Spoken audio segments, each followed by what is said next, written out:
Welcome to the NoJetStress Podcast, where we explore traveller wellbeing solutions for business and frequent flyers seeking to conquer jet lag and live healthier lives.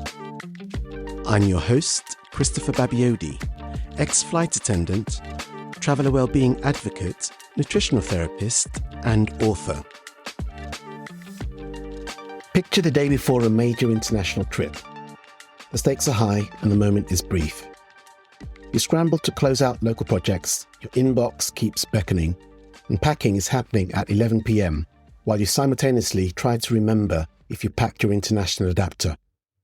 When you finally board the plane, exhausted, you're running on an energy deficit. Does this sound familiar? We've all been there, but here's the reality. If your travel strategy starts when you arrive at the airport, you're already at a lost advantage. Welcome back to the NoJetStress Podcast. Today, we're breaking down the concept I call the 48-hour pre-flight protocol. This is about finding your place of most leverage, or PoML, before you ever step foot on an aircraft. To get the essence of what we're doing here, it is best to understand the PoML as both a conceptual framework and a verb. Previously, we broke down this concept in another episode. This is about understanding it as a verb, the 48 hours before the flight. What I observe from business travel wellbeing specifically is that people are always asking for tips, but tips don't cut it. You need a strategy, and a strategy will yield tactics. When strategy and tactics go together, you've got something that's more powerful than just tips. So let's get into it. The 2 days before you fly are a condensed version of your PoML practice. This is where you have total control over your environment, your nutrition, and your sleep. If you don't, make this your starting point. These tools are in plain sight, and they are easily optimizable for your lifestyle. Jet lag and travel fatigue don't just happen because you cross time zones. They are compounded by the stress, dehydration, and exhaustion you accumulate before travel. It is a choice to mitigate their effects on you before you hit the runway. Specifically, we want to stop treating the pre-flight window as a scramble and start treating it as a strategic preparation phase. Think of it as an athlete would think when they're preparing for a major event. They would taper off before the event in order to have the strength to power through the event itself. Dr. James Hewitt, the human performance scientist, spoke about this specifically when he came on the NoJetStress podcast. Travelers are performance athletes. You need a tapering protocol.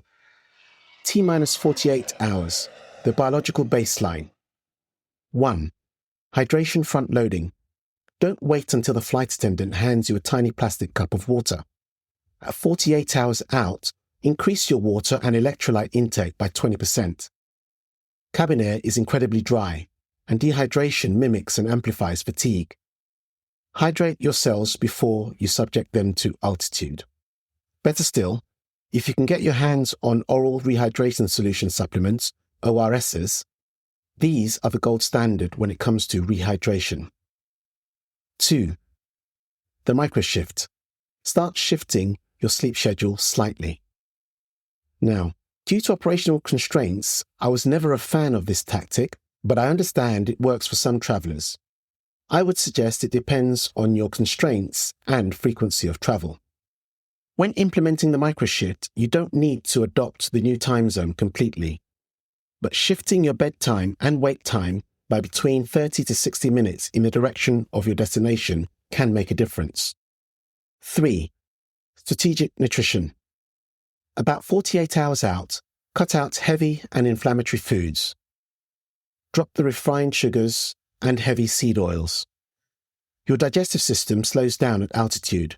Don't give it a backlog of heavy meals to process beforehand. The real-world interpretation of this is that now is not the time to try that new eatery that just opened, or to go for birthday drinks with the office. Keep it simple and familiar. Your gut will thank you for it. T-minus 24 hours, the tactical execution. 1. The go bag finalisation. Have a dedicated tech and wellness kit that never fully gets unpacked. Have this as your minimum always-at-hand kit. International cabin crew are in the habit of permanently having a standby case packed at the ready for every eventuality. It's packed with universally needed items upon which they layer trip-specific things at a moment's notice. At 24 hours out, you aren't packing, you're merely confirming. Adapters, noise-cancelling headphones, eye mask and supplements, etc. Doing this allows you to remove micro-decisions and lowers your cognitive load. Think Steve Jobs and the black turtleneck story. 2. Cortisol management. Establish a hard stop for intense work the evening before you fly. Going straight from high-stakes Zoom calls into packing can spike your cortisol. High cortisol ruins your final night's restorative sleep in your own bed. If late-night stress were ever unavoidable, other tactics to consider afterwards include slow, deep breathing for a minimum of 5 minutes, or a concentrated cup of the adaptogenic Tulsi tea. 3. Light exposure. If you're flying east, get early morning sunlight the day before you fly. If you're flying west, prioritize late afternoon light. Start manipulating your circadian rhythm using natural tools.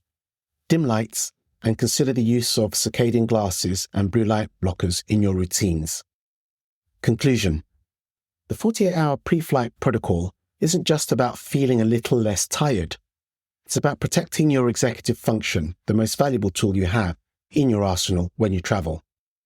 It's about landing in London, Tokyo, Singapore, or New York and having the cognitive bandwidth to actually negotiate the deal, lead the team, and make the right decisions.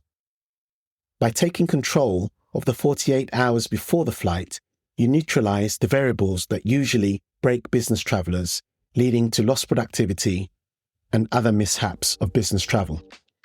To wrap up, you don't have to memorize this. If there is enough interest, I'd be happy to build a simple one-page tool or checklist you can use. If this is of interest, write T-48 hours and counting in the comments when this episode's post airs on LinkedIn. Keep it on your phone and use it before your next high-stakes trip. Until the next time, wherever you go, farewell.